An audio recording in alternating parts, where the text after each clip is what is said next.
सिंह राशि वालों, इन 5 चीज़ों का ध्यान नहीं रखा तो जैसे ही शनिदेव वक्री होंगे अब 13 जुलाई से, उसके बाद आपको समस्याओं का सामना बहुत ज़्यादा करना पड़ेगा।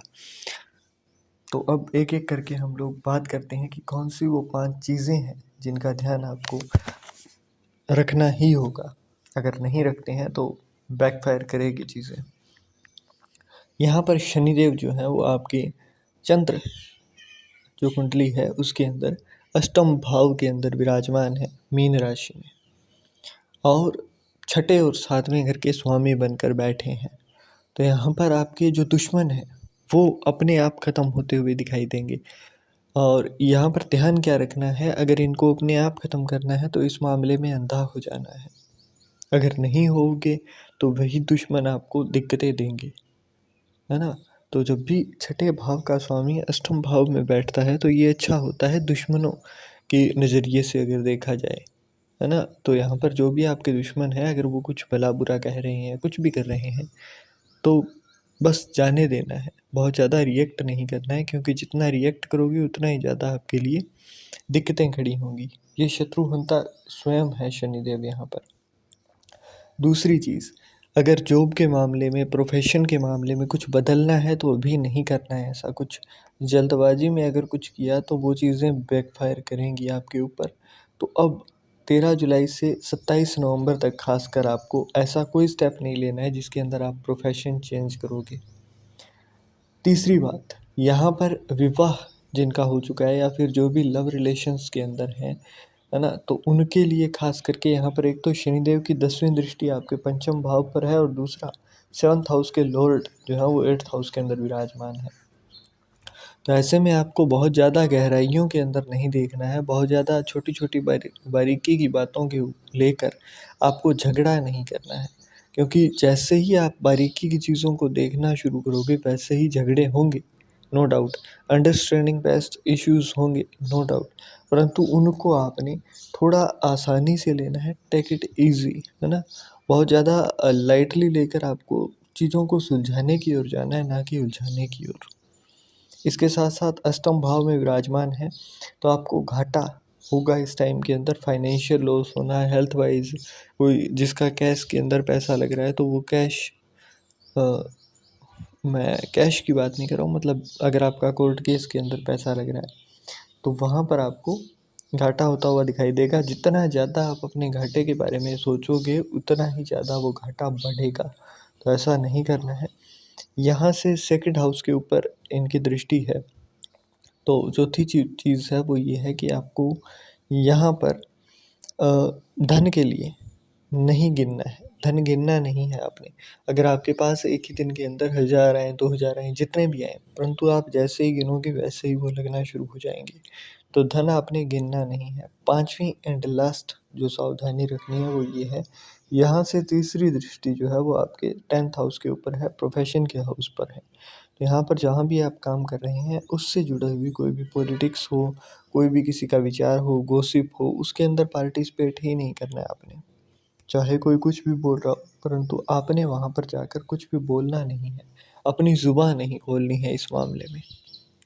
शांत रहना है, स्माइल या फिर ऐसा कुछ भी नहीं करना है जिससे कि आप उस पॉलिटिक्स का हिस्सा बने, क्योंकि वो चीज़ें आपके ऊपर बैकफायर करेंगी। अब बात करते हैं कुछ और प्रभाव जो कि आपको देखने को मिलेंगे।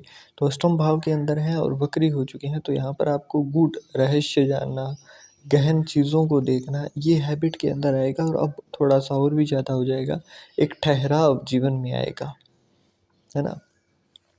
तो जो चीज़ें प्रिकॉशन बताई हैं वो तो रखनी है, परंतु यहाँ पर जब भी अष्टम भाव में आते हैं तो एक ठहराव आता है। मतलब कुछ ना कुछ ऐसा सडनली होगा कि आपको वो पूरी लाइफ को बदल के रख दे। आपका हर चीज़ को देखने का जो नज़रिया था, जो आप अभी तक सेल्फ रिस्पेक्ट को लेकर चलते थे, अभी तक आपका जो ईगो एटीट्यूड जो था वो अब बदलेगा। अब आपकी ज़िंदगी में वो टाइम आ चुका है जब आपको एकदम से तोड़ा जाएगा और उसके बाद में एक नया रूप, एक नए नज़रिए से आपको नवाजा जाएगा। तो यहाँ पर आपको ये चीज़ें होंगी और उसके लिए तैयार रहना है। तीसरी दृष्टि जो है वो शनिदेव की यहाँ पर आपके 10th हाउस के ऊपर है। तो वर्क प्रोफेशन जो है उसके अंदर बार बार चेंज होने का आपको टाइम मिलेगा, बार-बार आइडियाज़ आएँगे, परंतु जहाँ तक हो आपको 27 नवंबर तक थोड़ा लाइटली लेना है चीज़ों को और बहुत ज़्यादा पर अंदर से वो कॉन्फिडेंस और बहुत ज़्यादा उत्साह नहीं दिखाना है। जो भी हो रहा है बस चलने देना है। यहाँ पर जैसे ही आप ये चीज़ें कहेंगे कि मैं कर रहा हूँ, मेरे द्वारा हो रही हैं, वैसे ही इन चीज़ों के अंदर दिक्कतें देखोगे। ऐसा लगेगा कि जैसे किसी का एटीट्यूड आपने किसी का ईगो जो है वो आप हर्ट कर रहे हो। जैसे ही आप कह रहे हो कि मैं ये कर रहा हूँ, आपको मैं तो कहना ही नहीं है। आपको अगर कुछ भी होता है, कुछ अच्छा हो, बुरा हो, तो भी जैसे ऊपर वाला कर रहा है या फिर पता नहीं कैसे हो रहा है, पता नहीं। यही चीज़ें रखनी है, बहुत ज़्यादा क्लैरिटी से ये नहीं कहना है कि मैं कर रहा हूँ। उसके अलावा यहाँ से 7वीं दृष्टि धन के भाव में है तो फैमिली को लेकर खर्चा होएगा। मतलब फैमिली के अंदर जैसे किसी को कोई दिक्कत होगी हेल्थ वाइज़ तो है ना कुछ दिक्कतें करके यहाँ पर खर्चा होगा। फैमिली के अंदर डिस्टर्बेंस भी होगी।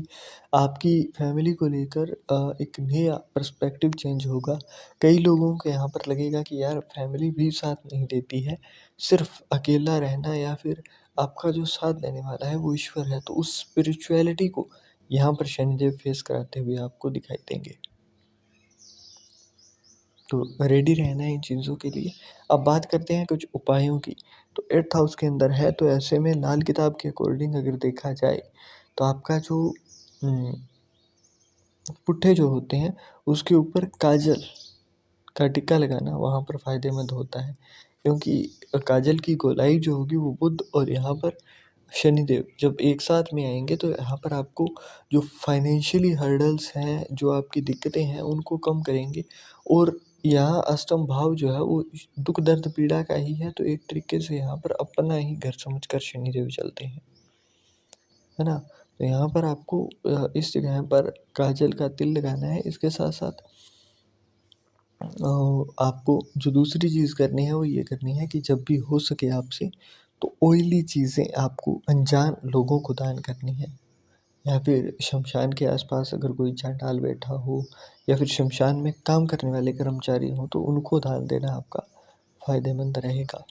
इसके साथ-साथ अगर आपसे हो सके तो काल भैरव जी या फिर काली माता के मंदिर में जाना और वहाँ पर प्रसाद चढ़ाकर कुछ माँगना नहीं है परंतु बस जो भी आपकी प्रॉब्लम्स चल रही हैं वो उनके साथ साझा करनी है,